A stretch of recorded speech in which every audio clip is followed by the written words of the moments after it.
Bienvenue sur cette 10e vidéo où on va voir un petit peu les nombres aléatoires. Vous allez voir que c'est très pratique d'utiliser des nombres aléatoires quand on fait un jeu. Il n'y a rien de plus pénible que de programmer un jeu et de savoir à l'avance comment ça va se dérouler.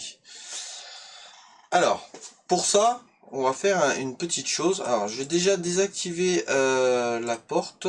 Donc là, j'ai juste à faire ça. Hop. Et cacher. Voilà. Je désactive juste la porte. Comme ça, je suis bon. Alors, je vais faire un nouvel objet. Une balle. Une balle rouge. Comme ça. Ok, très bien. Je vais l'appeler balle. Jusque là, pas de souci. Ok, un peu grande. On va la diminuer. Ok, très bien. Maintenant, le but du jeu, on va imaginer que la balle part d'en haut et qu'elle redescende jusqu'en bas. Et ainsi de suite. Et le but, c'est que le chat attrape la balle sans se faire toucher par le fantôme. Mais bien évidemment, j'ai pas envie de connaître à quelle vitesse la balle elle va descendre. Il faut que ça soit de façon aléatoire et où elle arrive. Si je sais que la première est pas forcément d'ici, que la deuxième elle est là, la troisième elle est là, au bout d'un moment le jeu va un peu m'ennuyer. Je veux que ça se fasse, que ça soit l'ordinateur qui gère tout ça. C'est parti, je vous montre comment faire. Donc, quand on démarre, on va répéter les choses indéfiniment. Au niveau du mouvement, on veut que la balle, alors je vais le mettre là pour l'instant, on veut que la balle, elle aille en X, donc je vous rappelle, les X, du coup c'est les abscisses, c'est ici, ok? Et les Y dans ce sens-là, d'accord? Les ordonnées, les Y, si vous ne savez plus, c'est marqué là. Donc, les X, ici, on veut que ça soit de façon aléatoire. Dans les opérateurs, vous avez nombre aléatoire. Oh, très bien ça, c'est parfait. Donc on veut que la balle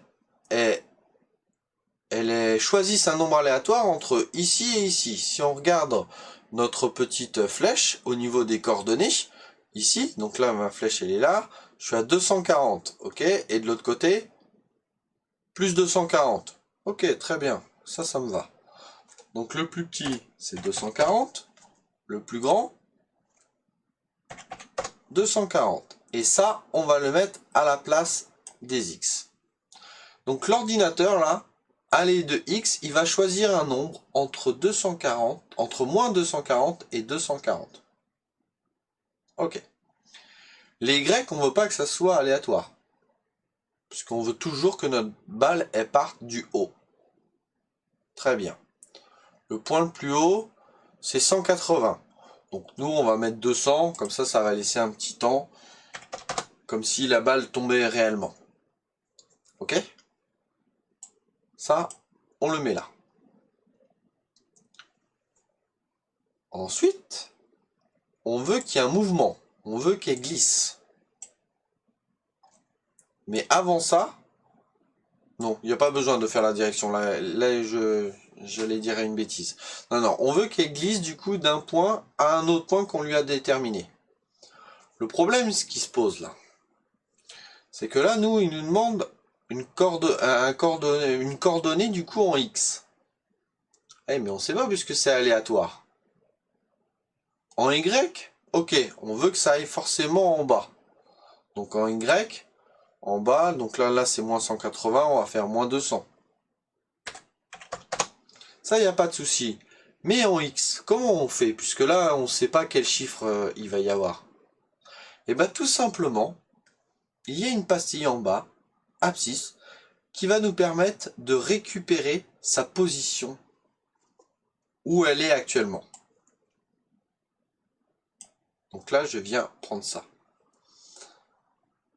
Très bien. On va pousser les chiffres, les nombres aléatoires jusqu'au bout. Pourquoi? Parce que là, si je fais glisser en 1 seconde, Vous allez voir que c'est un peu vite. Là, je ne sais pas où elle va, la prochaine, où elle va arriver. Hein. C'est là, mais ça aurait très bien pu être là. Là, on ne sait pas. Mais une seconde, vous voyez que d'une, ça va un peu vite, mais que les balles descendent tout le temps à la même vitesse. Donc, on reprend les nombres aléatoires. Et entre 1 seconde et 5 secondes. Allez. Et ça, on le met à la place de ce nombre-là. Donc, si je récapitule, en X, elle peut très bien arriver où elle veut. Elle partira toujours d'en haut par contre. On récupère avec l'abscisse ici X où elle est et on lui dit de descendre. Très bien. Mais on lui dit de descendre entre 1 et 5 secondes. Donc si on lance, il y a des balles qui vont être très lentes et des balles, normalement, qui vont être beaucoup plus rapides. Si vous voulez moins d'écart, du coup, vous pouvez réduire. Là, ici, on peut mettre 4 et 2, parce que les balles, les autres sont vraiment trop rapides. Voilà.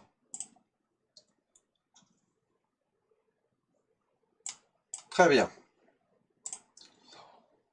On avait vu du coup notre variable point. Alors je sais pas si on l'avait gardé. Non, on l'avait pas gardé. Donc du coup, on va recréer notre variable point attribuée à tous les lutins. Ah bah si, visiblement elle existe. Alors elle existe sur le chat. Ouais. Mais du coup,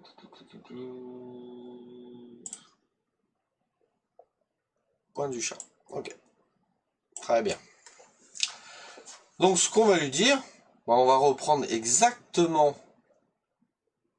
Alors pas ce code là. On va en refaire un autre. Du coup. On commence. On répète indéfiniment. Si on touche le lutin qui va se transformer en balle. Voilà. Donc si on touche la balle. Par contre, il faut que je me remette sur mon chat. Capteur. Hop. Donc si on touche la balle, on ajoute 10 à point. Ok? Et sur notre balle, on peut dire que si, là cette fois-ci c'est le chat qui touche la balle, ok? Et ben on lui dit de se cacher. Sauf qu'attention, si on met caché, à un moment donné, il faut lui dire de se remontrer. Donc on va mettre là. Allez, on lance et on voit s'il y a des soucis. Donc là, pour l'instant, ça ne marche pas.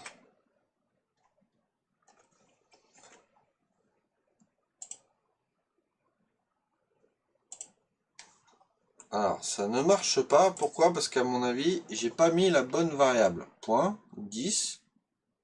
Si, pourtant c'est bon.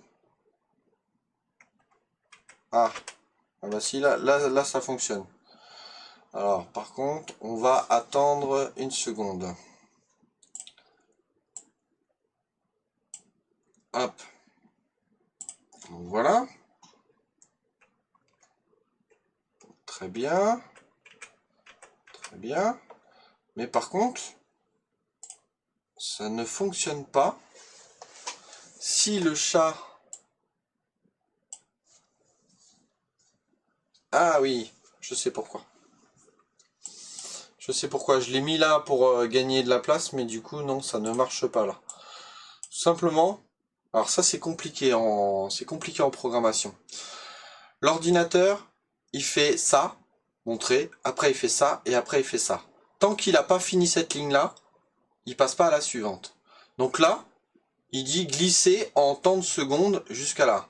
Donc tant qu'il n'a pas fini cette ligne-là, il va pas passer à la suivante. Donc là, lui, peu importe si on touche, non, il ne fera rien.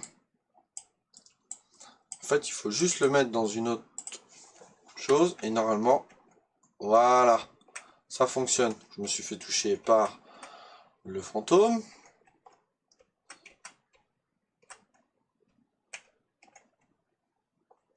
Alors, par contre, j'ai eu un petit souci sur le chat à ajouter à point 10. Oui. Jusque là, je suis d'accord. Et pourquoi du coup, il mettait que 10?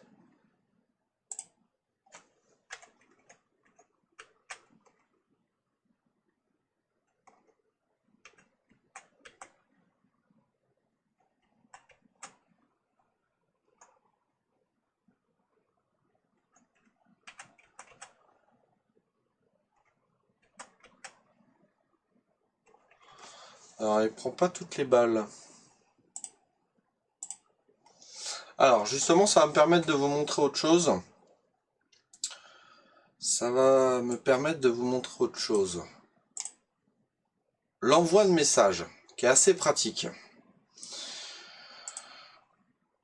Quand, par exemple, là, on touche la balle, on peut envoyer un message. Nouveau message, et par exemple, je mets toucher. Ok? Du coup, je retourne sur ma balle, et là, au lieu d'attendre ça, on va mettre quand je reçois toucher, ben dans ces cas-là, on cache.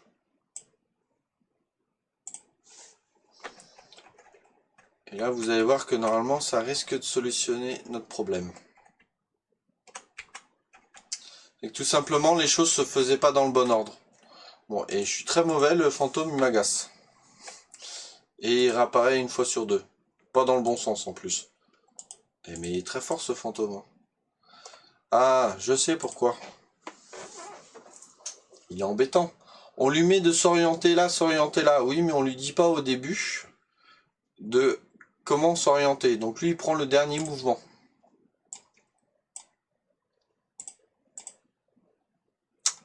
Vers la gauche. Voilà. Et là, il va toujours partir là. Par là. Ouh. Hop, je pourrais jouer des heures à des jeux comme ça. Non. Voilà. Donc là, on a fait un jeu très simple, du coup, mais que vous pouvez donner à n'importe qui. Et vous allez voir que ça va prendre. Les gens vont jouer. Le but, c'est de faire le plus de points possible. Et bien évidemment, on peut faire 100 points à un autre niveau. 200 points à un autre niveau, où on peut accélérer les balles. Ok? Sur ce, entraînez-vous, faites un jeu. Faites ce style de jeu, des astéroïdes qu'il faut éviter. Vous pouvez faire plusieurs objets avec des balles vertes, des balles rouges, des balles noires. Si vous touchez une balle rouge, vous perdez de la vie. Si vous touchez une balle verte, vous gagnez 10 points. Si vous récupérez une balle en or, vous gagnez 100 points. Mais cette balle en or, du coup, elle descend beaucoup plus vite. Vraiment, voilà. Entraînez-vous, faites des jeux que vous aimez et vous allez voir qu'en plus, vous allez progresser. Sur ce, je vous souhaite du coup une bonne fin de journée et je vous dis à bientôt sur une prochaine vidéo. Allez, ciao!